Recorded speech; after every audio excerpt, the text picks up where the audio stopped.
You're listening to an Anazao Ministries podcast.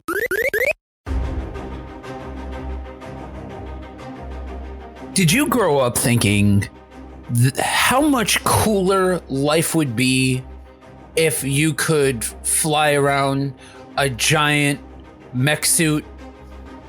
Did you grow up thinking things like, man, dinosaurs and robots are just the coolest? Well, today we are going to be talking about that and so much more. This is Systematic Geekology, which means we are, in fact, the priest to the geeks. And today we are going to be talking about a little show called Gundam Wing and jumping into the ridiculous continuity that is Gundam Wing. For all of this geeky goodness and so much more, you can find us on Facebook. Join our community, our group over there. You can check us out, systematicgeekology.org or patreon.com/systematicgeekology. If you would like to help us keep the lights on, there are tons of bonus materials over there for you guys. I am Joe. I am one of the hosts here at SG. I am a broadcaster, podcaster, and recently my wife and I jumped back into X-Files. It's one of those shows that I suggest if you're going to watch, take it in bite-sized portions. You know, find something else that you can kind of pepper it into, because it is definitely a 90s show, for better or for worse. It is definitely a 90s show. Right. I am TJ. I am also one of the hosts here on Systematic Geekology. Chipotle, wage slave, all of that, you know. I've recently been getting really into Apex Legends.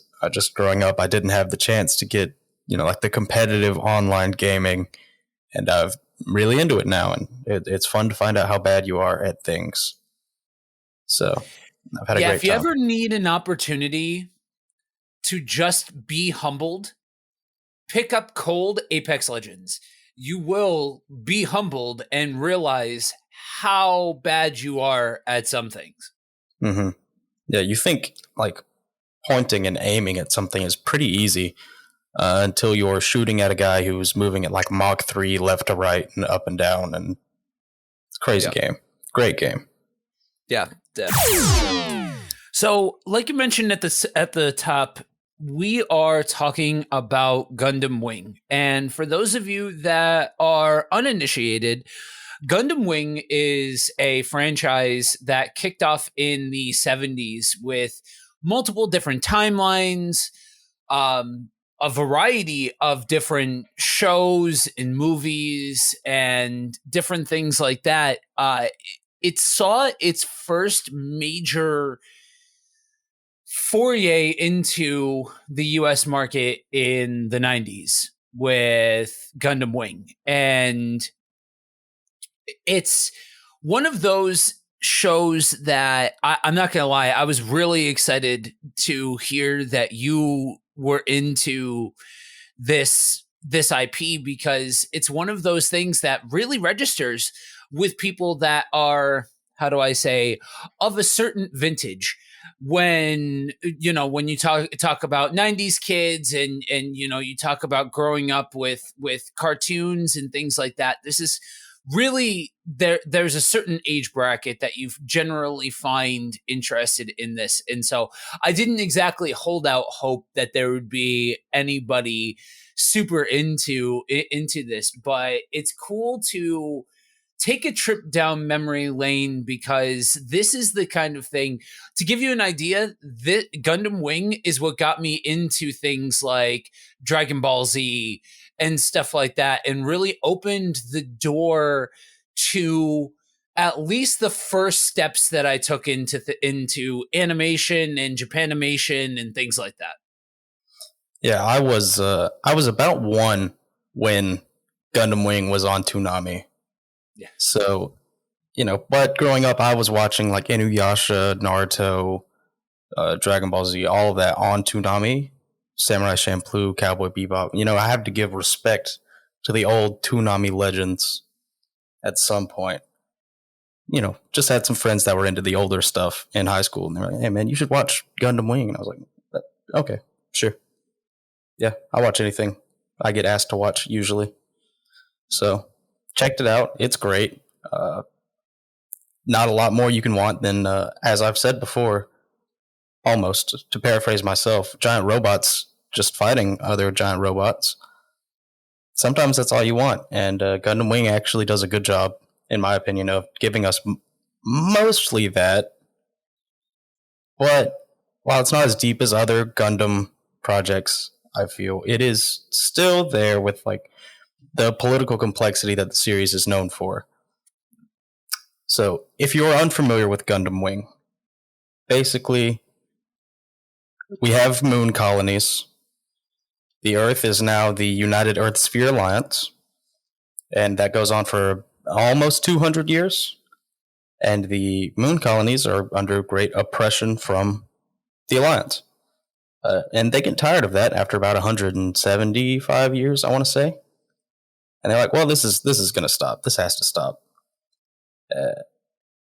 They killed the moon colonies, political pacifist leader. That they leave that there for a little while, and the moon colonies create the most advanced giant mech suit fighting robots that anyone has ever seen, and send 5 of those pilots down to Earth to destroy the source of the Earth Sphere's military oppression on the moon colonies. And it's great. It's really good. And they do that thing where every protagonist, has a love interest with someone else in the show. And just the classic mid-90s Japan thing. Yeah. It's interesting to me because I'm very much the type that I will go out of my way to avoid plot points like politics and that sort of governmental drama and things like that. I am the type of person that I am well aware, living in America, how screwed up politics are, how screwed up government is, all of this kind of stuff. And I'm not saying that I'm not inferring anything. I mean all of it, universally just a giant dumpster fire. And so for me, going back and watching some of the material, I wasn't as put off as I thought I might have been by it centering around, geopolitical sort of, power machination sort of story beats, especially when you consider the so in the real world timeline of the series that came out right before this one came out, they had gotten away from that politicized sort of approach to storytelling and did a series that was more of like a martial arts sort of series, where a lot of it was very inspired by kung fu movies and the popular IPs of the time and things like that. And I watched a couple of episodes of that one, and being a martial artist, I kind of figured, oh yeah, okay, this totally makes sense. It's robots, it's martial arts, cool. It just seemed more aimless, I guess is a good way of putting it, than with this sort of storytelling. So for better or for worse, even though it uses that as a story beat, it helps keep the actual complexities of the story on the rails enough that it's more than just giant mech suits banging against each other sort of thing, if that makes sense. Yeah, that's to get to the point where it is just giant mech suits banging against each other. I'm still probably going to watch that series, but I'm not going to remember it, really. I'll probably have to go back and rewatch it a few times just to see cool robot fights. Right. I think Gundam Wing does really well the use of geopolitics as just the reason that this is happening. just enough for us to know, like, they're not just giant robots fighting. This is an oppressed society trying to overthrow their oppressor. And that's there just enough. They don't harp on it for you to say, all right, this is good. There's a reason behind the giant, awesome robot violence. Yeah. And man, it is awesome robot violence. It really is. And you talk about some of the most stunning animation, especially for its time. I really think that all in all, and especially once you extend out into Endless Waltz, that you have some of the most stunning work when it comes to those kinds of things, especially in comparison to some of the other animation of the time. Like, there was some cool stuff happening, but at the same token, you look at some of that stuff, and you can definitely see its datedness to it. Like, there's a blockiness to a lot of the animation that's coming out at that time that just doesn't exist with Gundam Wing. It's just way more fluid, Yeah, and they do love that art style. Gundam Wing, I think, is the one that really popularized, like, the blocky robots with, like, the V-wings, the samurai helmets. It's awesome. It looks so cool.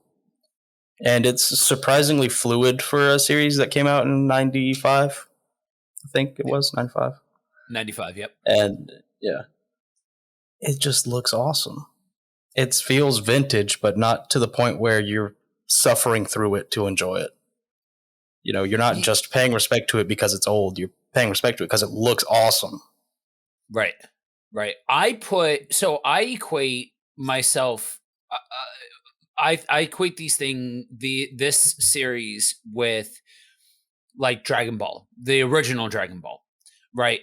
It's definitely dated. You can tell that it is an older show, but there's a quality to it that just simply cannot be denied, and a quality of storytelling that, honestly, when you look at, live action, anything from live action to other animation, not everything from this time period is telling stories that age well. I'll juxtapose this to the geeking out on that I mentioned at the beginning, X-Files, right?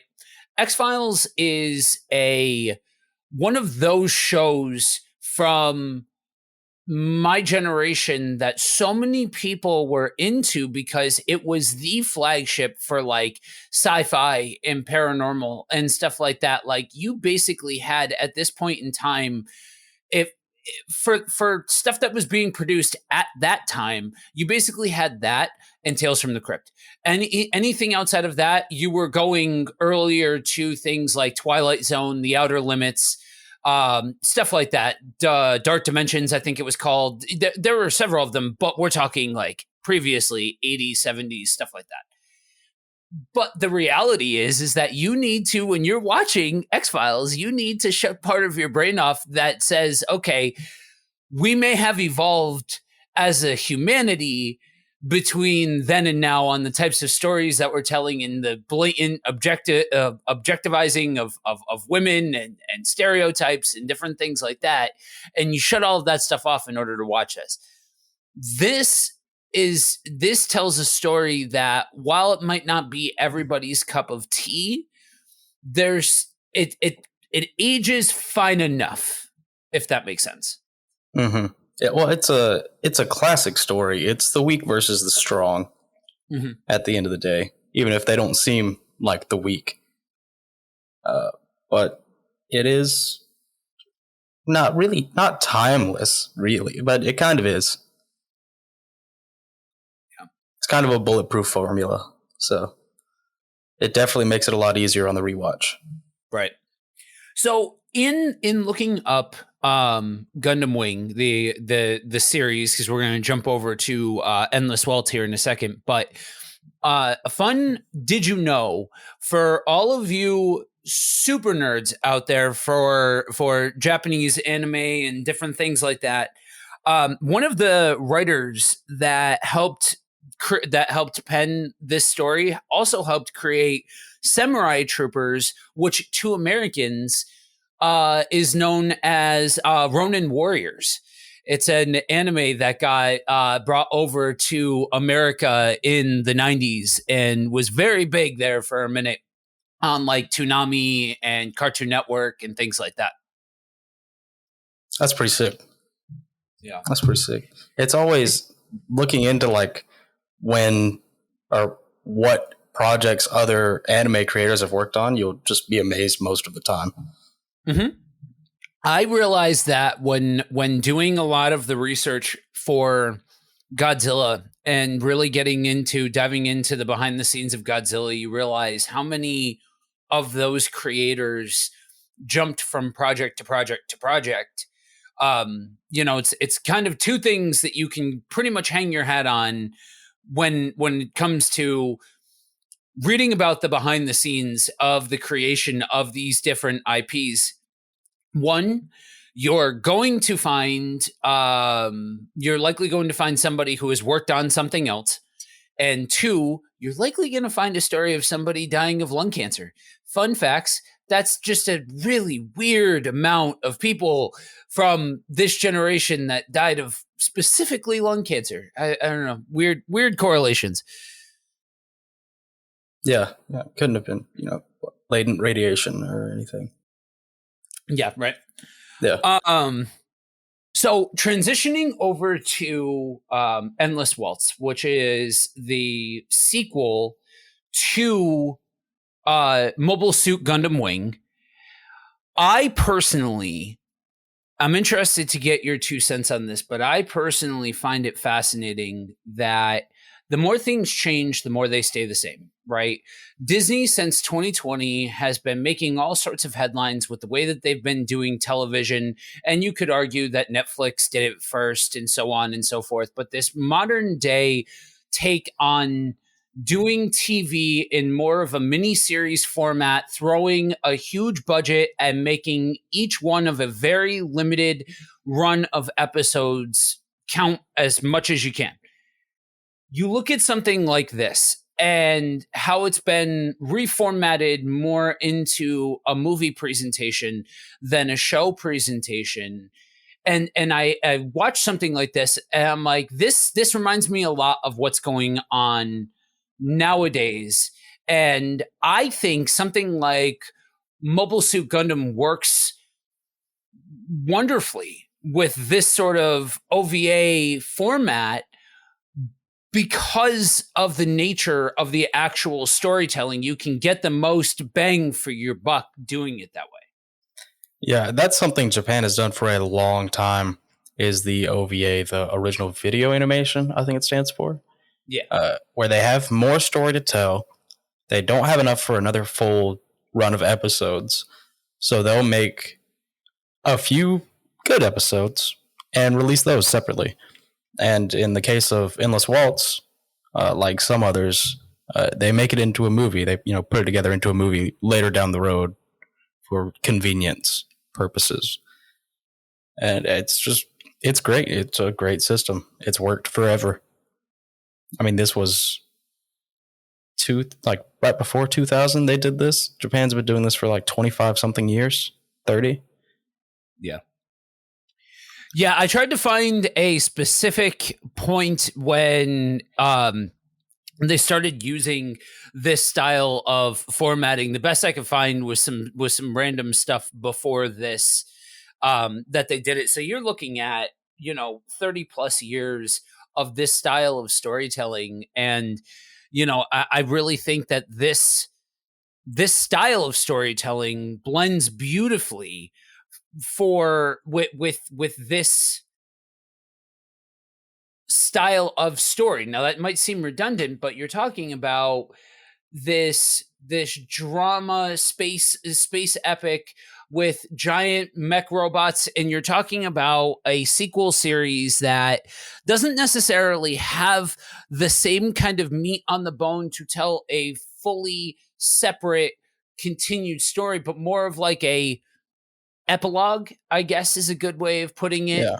to the actual Mobile Suit Gundam Wing series, and being able to capstone what was already a really good story with just kind of some extra icing on the cake. Yeah, it's like it's like one last hurrah for our pilots. Like, well, when you topple a regime, something else is gonna pop up. You got to deal with that too. We're like, well, we know what to do with that. So they get back into it, and I think the weirdest, maybe the best part of Endless Waltz is the suit redesigns. They, for no reason at all, seemingly, completely redesign all of the main 5 suits, and you get probably the most iconic Gundam wing of all time, or Gundam of all time, the Zero Wing Gundam with the wings, the white, blue, red, the sword. It looks fantastic. It looks so good. I want to say it's a timeless design, but that's probably just because of the sheer influence. It's pretty. If it's outside of your niche, you're not going to like it. But it looks incredible to me. So basically, what happens is, there is someone else that wants to, destroy the former Earthsphere Alliance. Yeah, at the end of Gundam Wing, they disband because we won. We're the good guys. Now they're the EUSN or ESUN. I don't remember what that stands for. But basically, an old Moon Colonies guy, the former advisor to their pacifist leader, is like, hey, I don't like the fact that they're still down there. I'm going to finish what we started. I'm just going to kill them. And that's, we're dealing with that. And everyone suits up one more time, back in their pacifist ways, wraps things up without killing anyone else. Takim's own men do not take to that. He's killed by his own men. The ESUN stands for Earthsphere United Nation. And what I can appreciate about something like this is I'm the type of person that I really appreciate a lived in world. If you can make me be able to feel the world that you're creating, if you can make it feel lived in and immersive, then you've got me. So for something like this, it continues on the story in a way that, okay, so our protagonists came in and eliminated the major power player and the villain of the story. Well, what about the giant power vacuum that now creates? What about the giant hole that's now sitting there because you've torn down this evil organization and all of that kind of stuff? And so they have to deal with the aftermath of this kind of what happened in the actual series proper. And I really think that it tells just enough of a story to, I'll say, warrant itself, but not so much that we're just retreading the same thing over and over and over again. And that suit design that you mentioned, that if you think of Gundam, you think of that particular design that you mentioned. That goes into the other half of the story as far as the popularity of Gundam, right? Gundam tried multiple times to get a foothold in the United States, and until Mobile Suit Gundam Wing, they had pretty continuously failed at gaining a foothold. This series, coupled with the models that started being produced were the reason why it really started to gain popularity, and it became more of a collector's thing than just a rare hobbyist. If you happen to have a hobby shop near you, then you could pick up one of these. But these started getting sold in, your Toys R Us's, the different toy stores that were out there. So it's one of those designs that, again, if you are of a particular vintage, even if you don't realize that this IP has been at least within the periphery of your childhood, you know this design to see it. If you are tuned into that 90s cartoon sphere, especially if you were into things like Dragon Ball and that side of cartoons and things like that, this is one of those designs that I don't know. Maybe I'm swayed because of my age and my experience and stuff like that, but I would say that it's one of those designs that it's kind of like the Dragon Ball, right? It's kind of like the Death Star. It's kind of like these different designs where you can see them on packaging and you say, oh yeah, that's not, even if you don't know all of the ins and outs and the details and all of those kinds of things, it's at least something that's recognizable to the common eye. Yeah, like I said earlier, I didn't start watching until a friend recommended it to me it was like high school.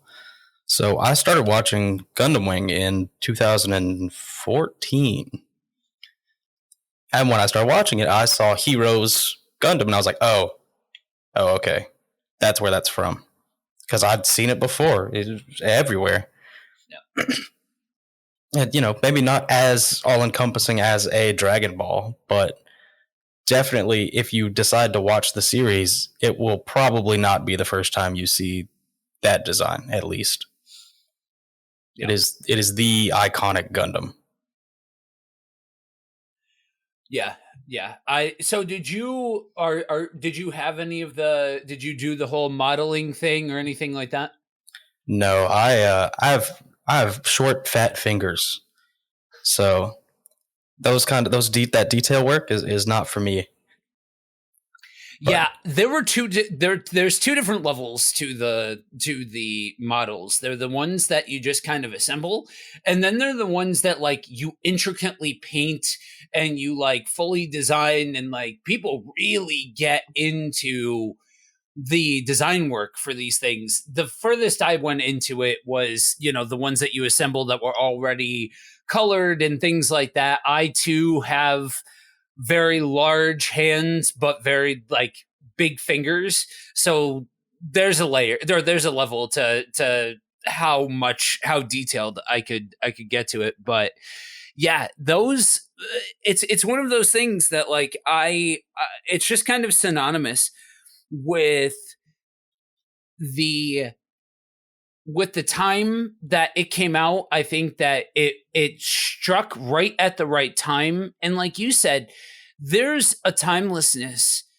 to telling the weak versus the strong story. Or in the case of Endless Waltz, the bad guy trying to end the period of peace and capitalize on the power vacuum sort of story.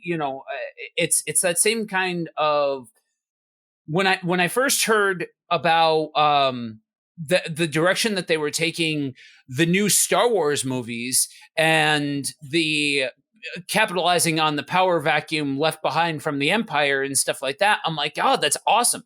That's a really cool story beat. And I really get into that sort of thing because there's a realism to it. There's something to it's a built-in storytelling device that you can get a lot of mileage out of. Mm-hmm.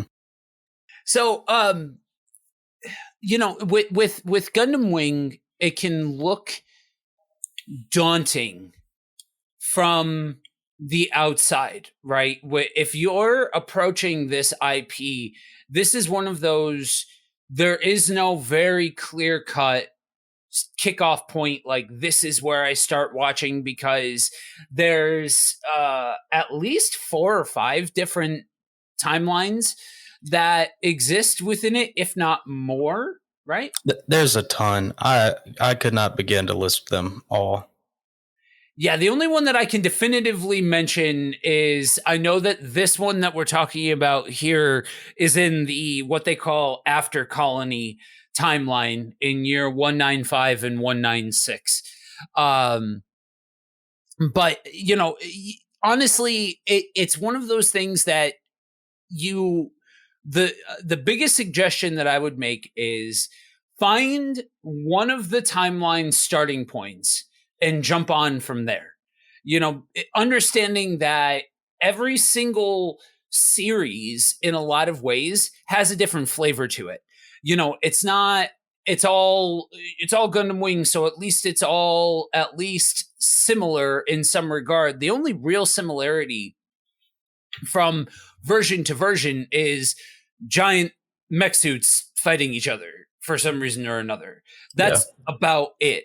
So you have the opportunity to kind of find what form of storytelling you like the most within this world. Yeah, I think it helps to relate it to Power Rangers. It's kind of that sort of thing. Like there's new Power Rangers. They're all different. Their powers are completely different, but they're still Power Rangers. Mm-hmm.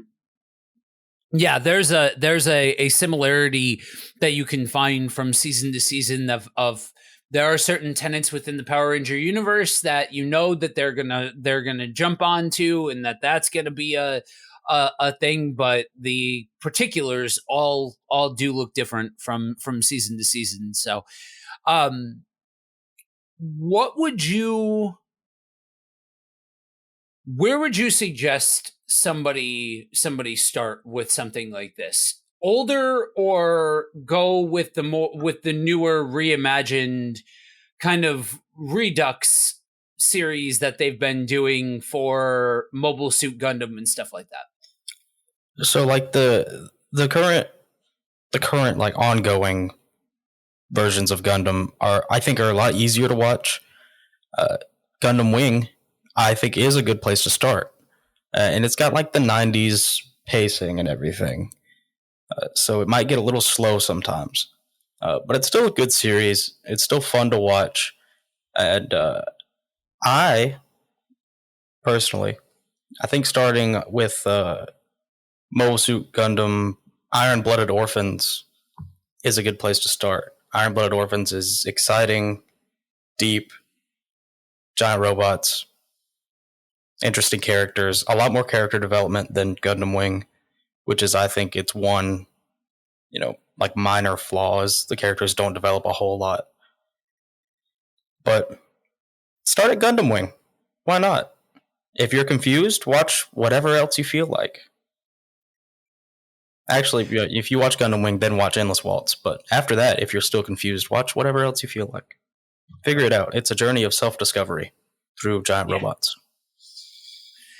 And I think one of the biggest things that I can appreciate from series to series is that this is one of those this is one of those IPs that makes you think, questions systems, questions world dynamics, questions, identity and different things like that to an extent that it doesn't try and make itself more than what it is, but at the same token, it feels like these are people with real thoughts and real reactions and different things like that. And so it allows for pretty universally you to be able to kind of put yourself into the shoes of the characters and say, how would I, if faced with this situation, what would I do? Those kinds of things that you can't always say with giant mech suit series or 90s series or stuff like that, Yeah. So So yeah, as we wrap it up here, you know, I think that this is one of those only scratching the surface sort of episodes, right? You can only scratch the surface on trying to chart out all of the different timelines, all of the different various story points, things like that. And you know, you just have to this is one of those series that is a great entry point to a lot of different forms of storytelling that all kind of are housed within the same style of and same region of product. And by that I mean, it's you hear us talk about things like Godzilla, right? And then naturally that conversation jumps over to Ultraman, or conversation jumps over to various types of tokusatsu and stuff like that, right? And there's a bunch of different offshoots that you can say, okay, so if I liked this aspect of this series, then maybe I'll like this series over here. If I like the big kaiju battles of Ultraman, then I'll like Kamen Rider. And if I like the team dynamic, then maybe I'll like Super Sentai and stuff like that. It's that same sort of thing, just with the animated side. If you like the giant mech battle and more action and things like that, you may like some of the newer Gundam Wing stuff. If you like that geopolitical plotting, let's think about what it means to have identity, let's think about all of that kind of side of it, maybe you'll like the older stuff, or maybe that will open you up to watching a different anime, because like we said, these same animators made and same writers made the same core set of people made most of the IP that came out of this part of the world during this part of history, Yeah, and if you just watch Gundam Wing and you're like, oh man, I love giant robots fighting, there's like 30 more Mobile Suit Gundam series for you to watch and love. Yeah. Literally like 30 something. It's insane. Yeah, like I said, they've just been cranking these out in the 70s and just kept going, because it always did better in Japan than it did in the United States. And then, the toy market in the United States kind of perpetuated it that much further, Actually, something interesting I found before we recorded this, Gundam Wing did not do very well in Japan. Oh, really? Yeah, Gundam Wing was not the worst performing Mobile Suit Gundam property in Japan, but it definitely wasn't performing well. But over here, when it came to America on Toonami, we loved it. Huh. I wonder if it's because of the messaging behind it and things like that would resonate more with an American audience than a Japanese audience. Maybe it's, part of the inherent nationalism in fighting for your country that we were able to resonate really well with. Because, growing up over here, we're taught to love our country, fight for our country. They kind of do that in Gundam Wing. I think it makes it easy to relate to, at least subconsciously. Yeah, I could see that. I could see that, and especially during a time where things were still, very much up in the air for, I guess, what is the identity of these people, this period of time, all of that kind of stuff.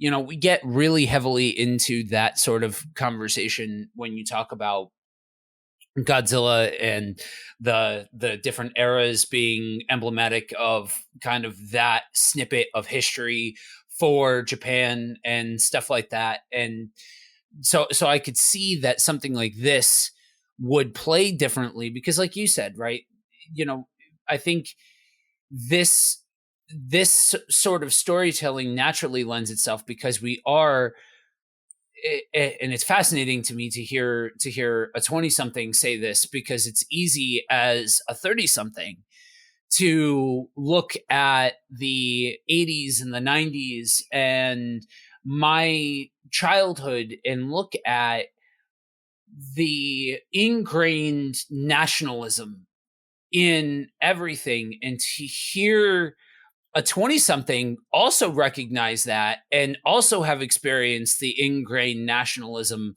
of it all and things like that is both very interesting and also incredibly horrifying all at the same time. And you know, I think that's part of the fun for me as I get older and looking at these sort of things, is poking and prodding at the implications of it all, right? Poking and prodding at the messaging and different things like that, and seeing how different groups of people respond to these sort of story points, because this weak versus strong thing, we see that very much in the nationalism sense here, but I wonder if that same sort of story point has kind of different undertones for a different group of people watching the exact same thing. It does. So it's easy to look at this from the easiest way is just conservative liberal. Conservatives will see this as fighting for your country, you know, going to war to protect what is yours, all of that. If you're watching it from a liberal point of view, you see fighting against the oppressor, overthrowing the things that keep you down. Because it's both. Right. Based, centrist, mobile suit, Gundam wing. It's both. Yeah. And I think that's one of the cool things about being able to explore and these various forms. Like, you know, this is one of those episodes that is either going to do awesome because it's outside of the norm of what we normally do with the big two comic book stuff and all of that kind of stuff, and it's kind of branching out from what is considered like mainstream popular and things like that, or people are going to be like, Gundam Wing, I don't know. But that to me, being able to recognize that various people are going to take this IP and do different things with it and think about it in different ways is half the fun of being a geek, right? Like what you like and don't be a jerk is kind of the unspoken tagline of this show. You're going to like what you like. If you like mainstream stuff, cool. If you don't, cool, whatever. It's all in personal taste. And while we could get into the virtues and issues of both sides of whatever coin, it's still important to recognize that the same thing can be taken by multiple people different ways. Yeah. Yeah. So, what do you think? You ready to wrap it up? Yeah, I think so. Cool. So, as we bring this plane in for a landing, what recommendations do you have? Well, I cannot in good conscience recommend that somebody hop on Apex Legends, especially if you're not, you know, a first-person shooter player. However, I can absolutely recommend Lego Star Wars The Complete Saga. It is so good. It is great. I love it. I've barely even played through it because I've been playing Apex Legends. But what I have played is fantastic. It's the best Lego Star Wars game, I think. Yeah, it's fascinating to me how much I enjoy the Lego games, because that's not really like my sort of bag by and large. I don't necessarily like the cutesy cupcake sort of thing. Like, that's just not family friendly, is not usually my lane. But the way that Lego has been able to take these IPs, keeping in mind who predominantly is going to be playing these, right? Like at the end of the day, it's Lego, so it's a kid's IP producing video games and movies and different things like that. So they understand that predominantly it's going to be kids that are watching it. So they keep it within a specific kind of paradigm, but they tell a story that is a good story, but is also fun and funny. I think is really well done. And the Star Wars games are no exception. Oh, I think they're the best ones.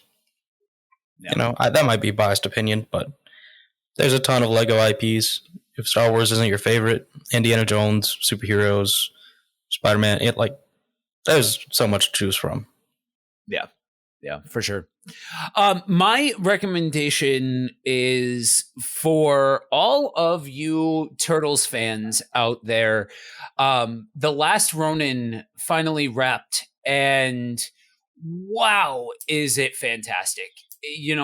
We're going to be doing an episode here on the show eventually on it. We want to give an opportunity for everybody to have been able to read it and all of that, but especially if you resonate with the older style of comic book for the Turtles, but also the 80s cartoon, man, it is some of the best storytelling that's come from the Turtles in quite a while. Yeah, it's fantastic. It's so good. I can't believe it's only 5 volumes, books, issues. Issues is the word we use for comic books. Yeah, I simultaneously love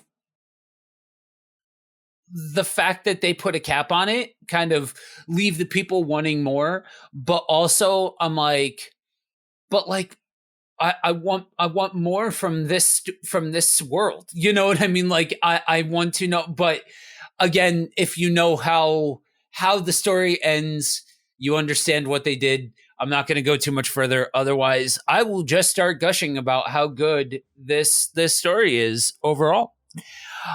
So if people want to hear more of you in their ear holes, where can they find you, TJ? Well, you can find me right here, wherever you're listening to this. I'm on Systematic Geekology maybe once a week, once every other week. Go to our website, systematicgeekology.org, to find out more about me, or check myself and our co-host, Josh, on our podcast, The Whole Church Podcast. Cool. And you can find me live on the air 6 out of the 7 days a week at either Buddy Walk with Jesus or Kingdom on the Road. You can find links for all the things over at the SG website. Click on hosts and you'll be able to find out more from there. So that's a wrap for today. Thanks for joining us. And remember, we are all a chosen people, a geekdom of priests.